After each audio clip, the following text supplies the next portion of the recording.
hug me fondly when we've said goodbye. Remember me once in a while, please promise me you'll try.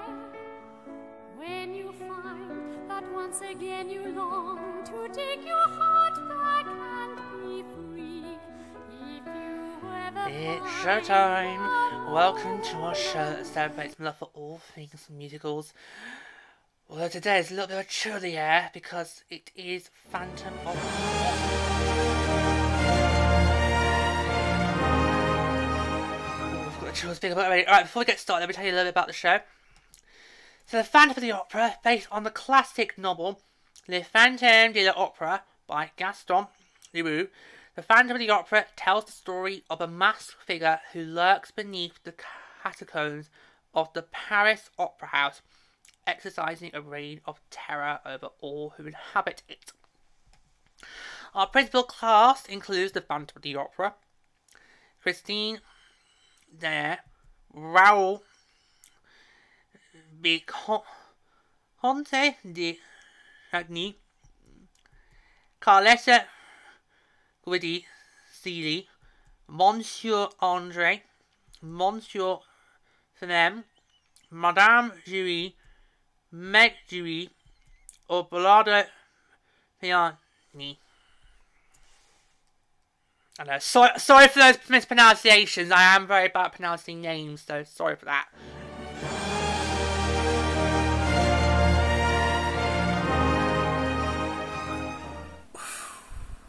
Okay, so we're ready to start talking more about the show, all of that much, because I did not like this bodily one bit. Oh god, it gives me the chills still thinking about it, because oh my god. You know, if you've ever been camping, I've not been camping, thank god, but if you've ever been camping and you do those ghost stories about the campfire, that for me is kind of what this show was. It literally gave me chills literally down the back of my neck there. It was just like, oh my god, it just felt like, oh my god.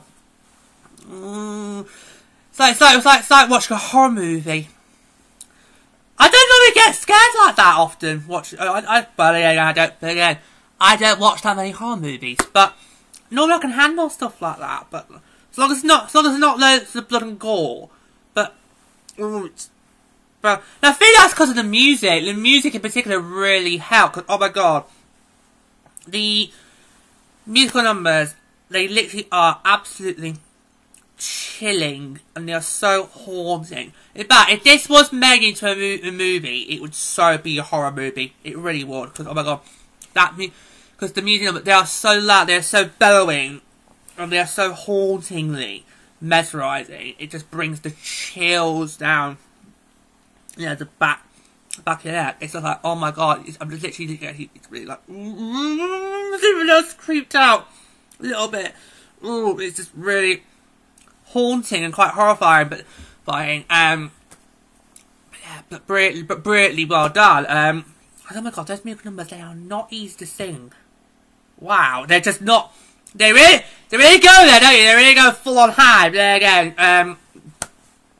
That's what you get from opera, isn't it? Because I have seen one opera, and they always do go really, really high, and the voice, that's like, wow. No way. No way, no way. That if I were trying to have tempo does, that probably would kill me.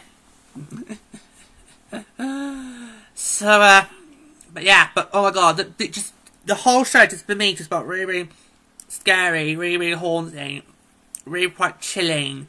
I think a lot of that was to do with the musical numbers being so bellowing, being so loud, so haunting. That was just like wow. I actually really did love the setting, you know, the French setting of it all. I thought that was quite lovely. I did love a bit of France. That was quite lovely. I loved the setting there, and loved how it was set in a theatre, which was quite nice. And you got to see them basically rehearsing this show. Although it did make the musical numbers tricky, though, as we're going to talk about later on, because it's hard to work out what numbers are actual numbers and what are part of their musical they're doing in the show. It got very tricky because of the musical numbers in a bit. So the setting was great. I loved how it was set in an opera house, so in a theatre. which was quite nice. Quite amazing. You got to see also the so basically you got to watch a show within a show. Because obviously that's the idea about the plot. Is they're basically rehearsing operas. And obviously they didn't get to play on Phantom. That's quite nice. Speaking of Phantom, I loved how at the end of Act 1 with the chandelier.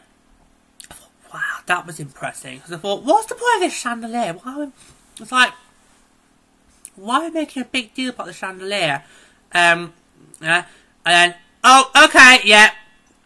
Wow, oh, yeah, ooh. Okay, did not see that coming. And that is really scary as well. That's a really great way to kind of end Act 1. Because quite bizarrely, Act 1 doesn't end like most musicals do, with like a big belter to kind of close that act. It basically ends with obviously that big moment, and then it's really scary way to end that one. But oh my god, just leaving. Yeah, but really power effect, really great effect there.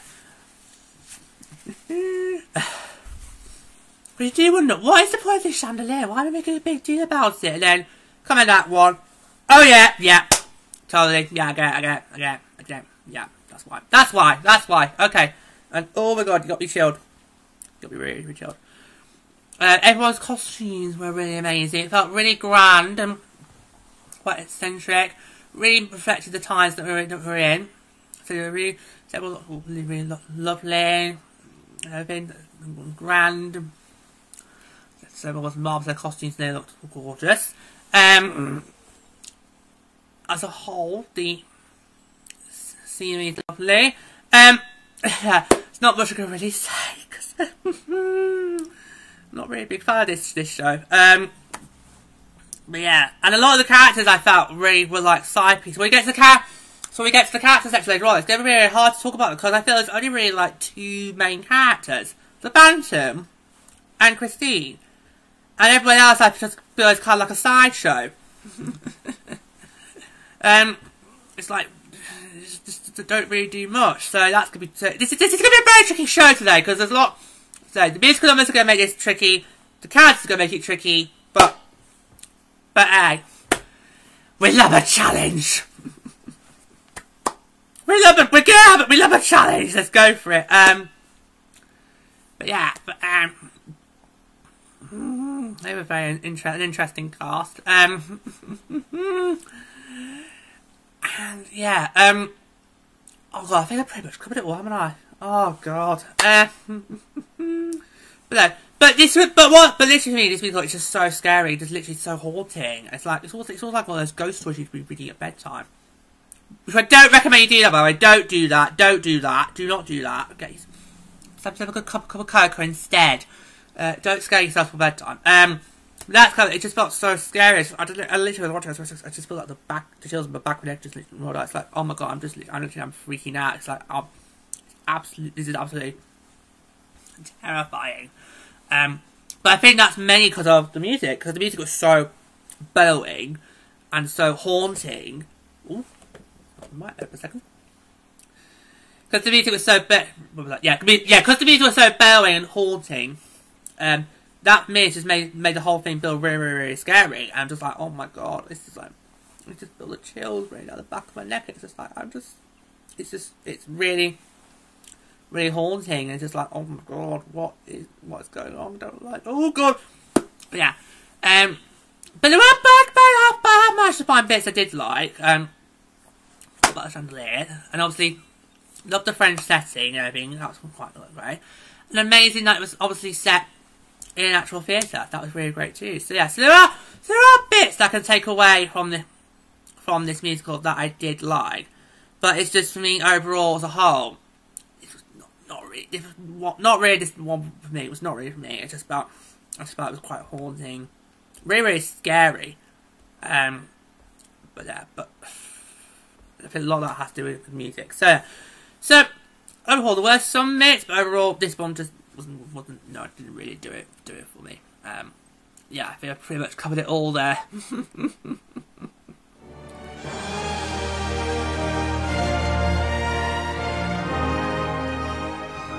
Okay, now, if you thought hearing about what I liked was tricky enough, it's time now for the next tricky part, and that is the musical numbers. Now, the big reason why I thought the musical number section is tricky today is because it's hard. For me, it's quite hard to tell what are the actual musical numbers and what are numbers being done as part of their operas. You know, so we're gonna do our best here. But wish me luck. wish me luck. Ooh. Right. Okay, so so what we'll do is we'll just talk through some of my favourites from each one. That's how I'll do it. So let's go through it. So in Act 1, we have... Right, so in Act 1 we have Hannibal Rehearsal, Think of Me, Angel of Music, Little Lottie, The Mirror, Angel of Music Reprise, The Phantom of the Opera, The Music of the Night, I Remember, Stranger Than You Dream It, Magical Lasso, Notes, Il Muto, Poor Fool, He Makes Me Laugh, Why Have You Brought Me Here, Raoul, I've Been There, All I Ask of You, there you go, All I Ask of You, Reprise. Okay. Right. Let's go through some of them. We'll go through all of them, we'll go through some of them. So, Think of Me. This is quite a really beautiful number. Because actually, when I think about it, when I think back on it, there actually aren't that many numbers in there that are quite tranquil, quite beautiful. In fact, there's only one number that's actually quite upbeat, which we're going to talk about in the second act, because like I mentioned when I talked about what I liked about the show, I mentioned how the musical numbers, they are very bellowing, they are very haunting.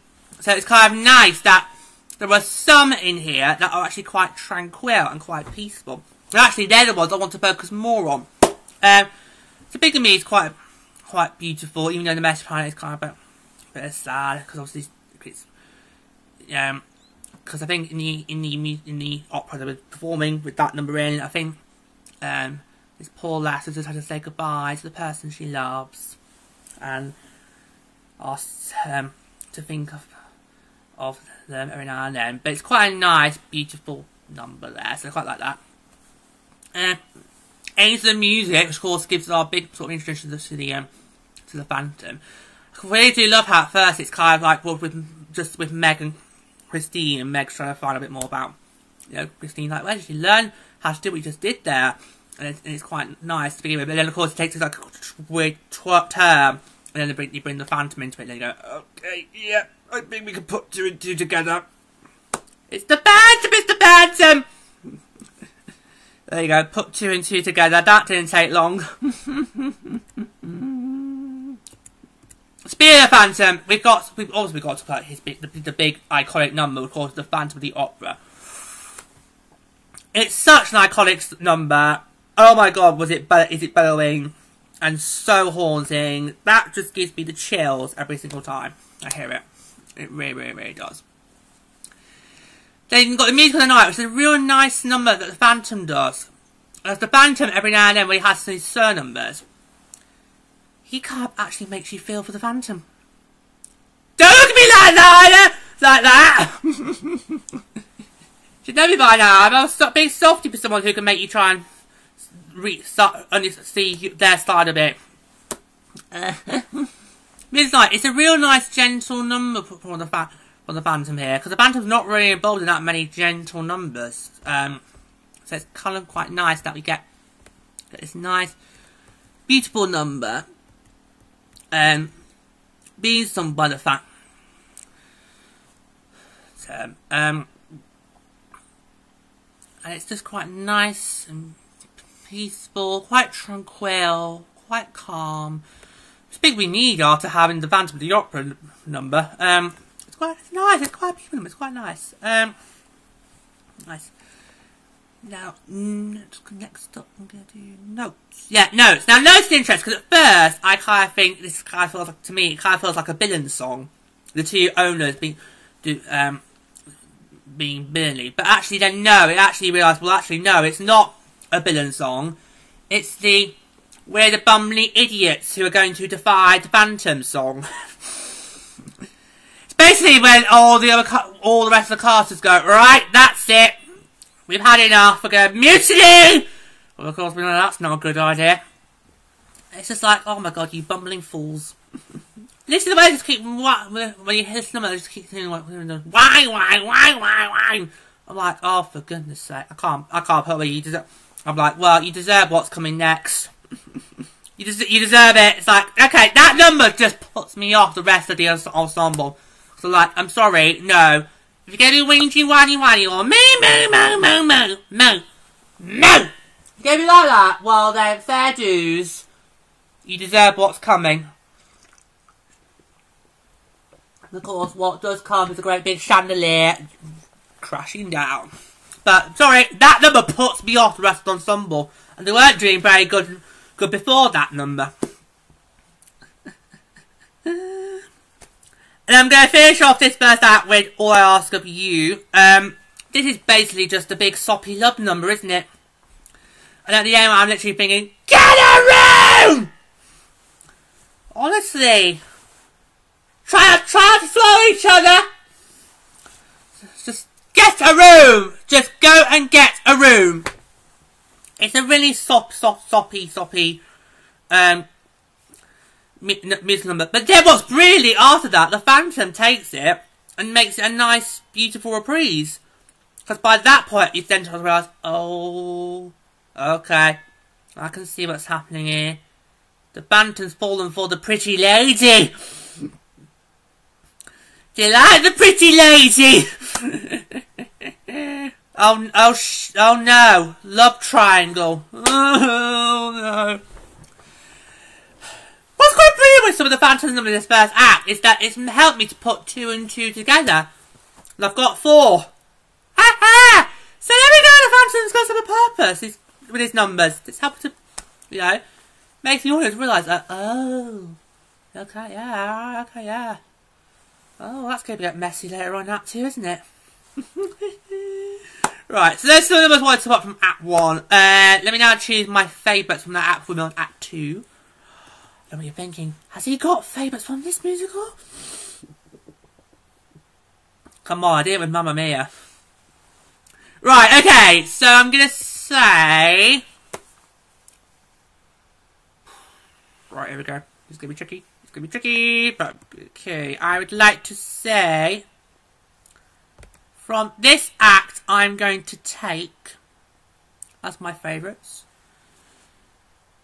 Think of Me, Age of the Music, The Music of the Night,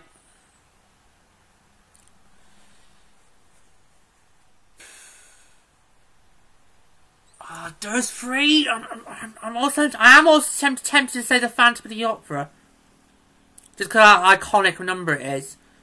Yeah, I'll have that one as well. So those 4 are my favourites from Act 1. Right, move on to Act 2. So in Act 2 we have the entree, Masquerade, Why So Silent, Notes, the Twisted Every Way,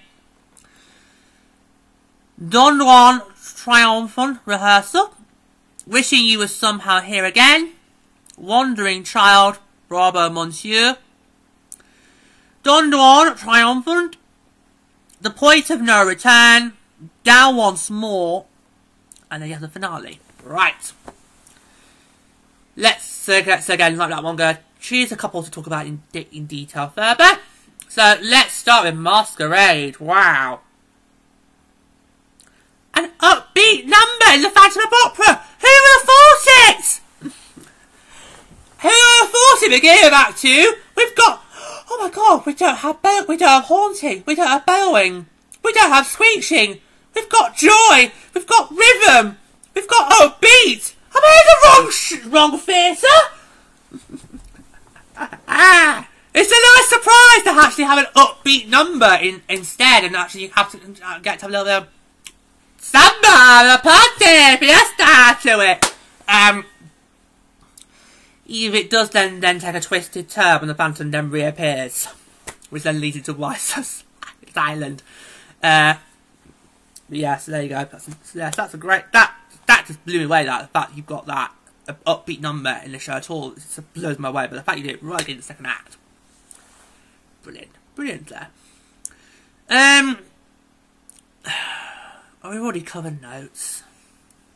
Basically, all the ensemble just do it again. Well, why, me, no. Again, doing themselves no papers. So we don't need to do that again.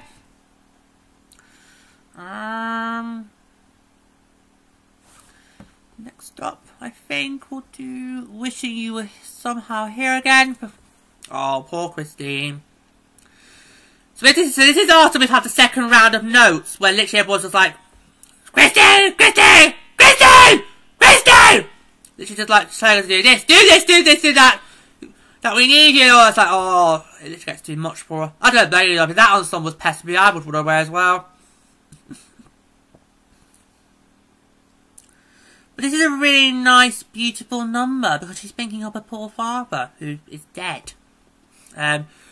Just trying to communicate with him beyond the grave and try and get some counsel. Well, sadly, she's not going to get it. But it's a really nice, beautiful number there. I really quite love this one.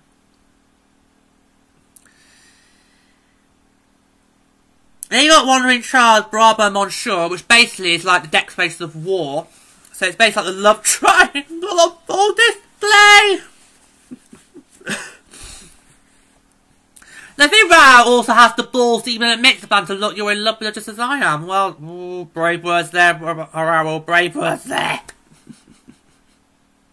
And then you got the Point of No Return, which is like the big crescendo. This feels like, oh my god, we're literally right in the crescendo now. It's just, wow. Between our two main characters. Wow. And now she takes the mask off the end. Wow, it's gutsy. Then Down Once More. Which carries on from the Point of No Return. So basically got the two big crescendos right there, slap by the middle, right after the other. And then that's about it. So yeah, so that's what we'll go a couple for this second act there. So favourites from this second act are Masquerade. Just for the sheer fact it's the only upbeat number in the whole entire musical. So Masquerade. Wishing You Were Somehow Here again. Point of No Return. And just those three. Just those three for this one, I'm afraid. Just those three. Whew, we did it! Right, next up, another tricky segment. Oh, it's a tricky show to go to bed.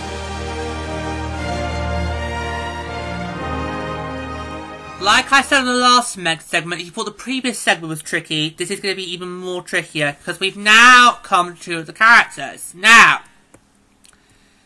this is going to be really tricky, because, a lot of these characters, I just think, what is the point of them? Do you know what I mean? It's like, apart from Christine and the Phantom, the rest, to me, I just kind of feel like side characters. It's like, what is the point of them being there in the first place? But yeah, so, this is going to be really, really tricky. But I think for me, there's only really two characters that will be able to contend to be crowned favourite, which of course are the Phantom and Christine. So we'll leave them for the end of the segment, and we'll go on the rest of the cast. So, let's do, okay. Let's do the new owners first. So Monsieur Audrey and Monsieur. Right, can I just apologise about for getting the names pronounced wrong? I know I did it in the at the start of the show. Apologies if I can't pronounce names correctly. I'm very bad at pronouncing names. So we had Monsieur Audrey and Monsieur Philem, the two new owners. I just think they're just literally greedy, narcissistic, no-gooders who just only really care about themselves and want to make profits. Not really there for the love of the arts. They're just there for the money. That's what I think those two are there for. Yeah, so just got no time for them whatsoever. So just move on from them. Carlotta, isn't she a big diva? Carlotta is the big diva. Just want anybody else apart from her to have the main roles. She's all, I'm the star. We don't need another girl. I'm the pretty one and the funny one. She's like, it's all about me. Look at me. Look at me. I'm the star here. I'm the star. And not that Christine. No, I just felt such a big diva. Just so dramatic about even the little things. It's just like, oh, seriously, girl. Seriously. Honestly, so that's that. We'll do the juries next. Let's do Meg first. She's quite nice, Meg. I thought she's quite a nice character and being a good friend to Christine. Well, you hardly see Meg, do you? So it's like, well, oh, poor Meg. It's your mother we want to hear more of, not you. Meg, go upstairs and do your homework. Or was it? No, go upstairs and work on your ballet. Your mother's going to dominate here. So you got Melangerie. I've been quite like Melangerie. At first I thought, oh, she's quite a bit strict, a bit stern. But actually, no. As musical goes on, she's more sympathetic. Very wise character. Yeah. So I hear Melangerie at first. You think, then eventually you grow to quite like her. Then we've got the lovesick puppy Raoul.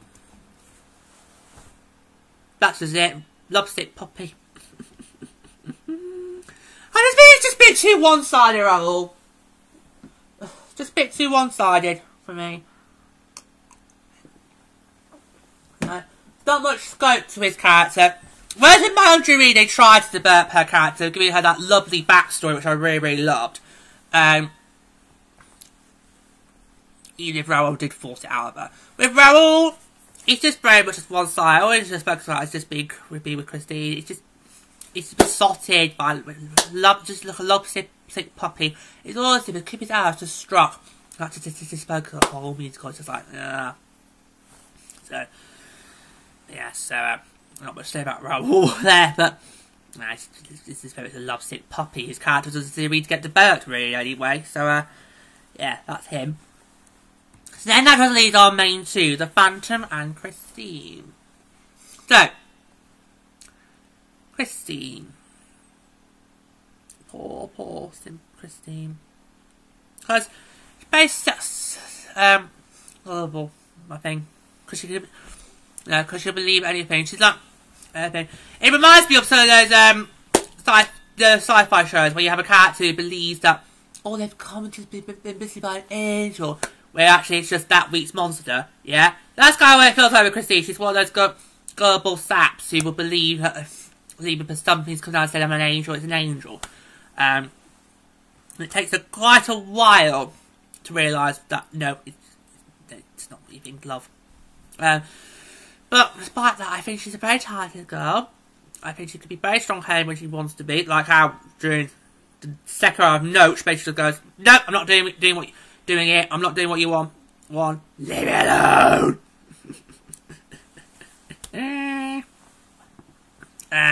So she can be quite strong-headed when she wants to be, and can think for herself. So she can be a strong, independent lady.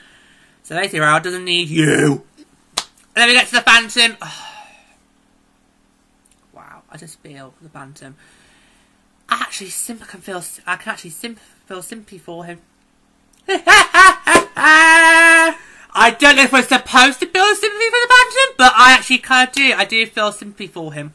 I do love hearing his backstory. I just feel for him. Society's not giving him a fair chance in life. So it's quite got a tongue there. Oh, give me a sec.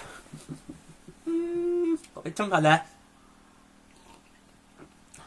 Okay, back. So these solo numbers actually are quite calm.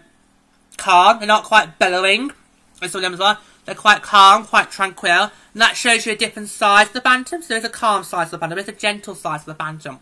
It's just unfortunately everyone else doesn't really see it. But we the audience do, and I think that's probably the idea. That's probably the idea. We the audience are supposed to see a different size of the Phantom, but clearly everyone else just sees monster.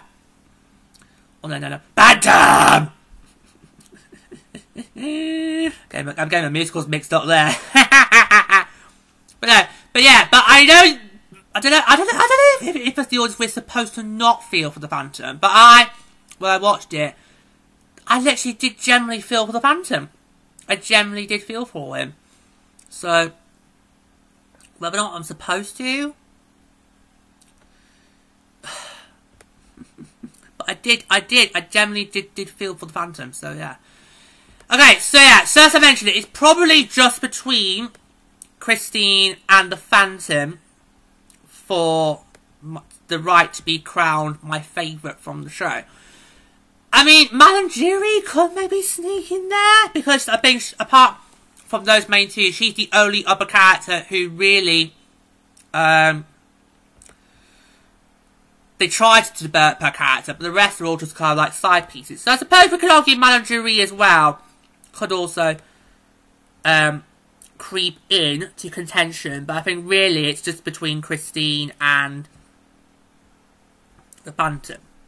So, who's it gonna be? Who is it going to be? Right, okay.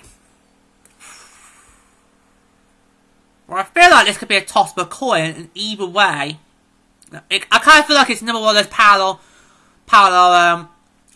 world moments where I could say one character, and yet a parallel world of me could say the completely other character, because I think both of them easily could warrant being my favourite from the show. And I personally think in a parallel world, a parallel version of me would say the opposite to what I'm about to say. Because for me, I am going to say my favourite character from this show is going to be the Phantom. I know, that might shock a few people, but I'm going to say for me, my favourite character from the musical is the Phantom.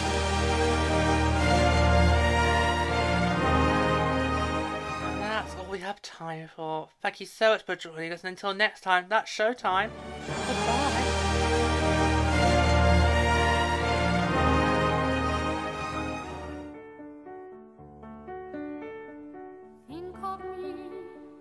Think of me fondly when we've said goodbye. Remember me once in a while. Please promise me you'll try. When you find that once again you long to take your heart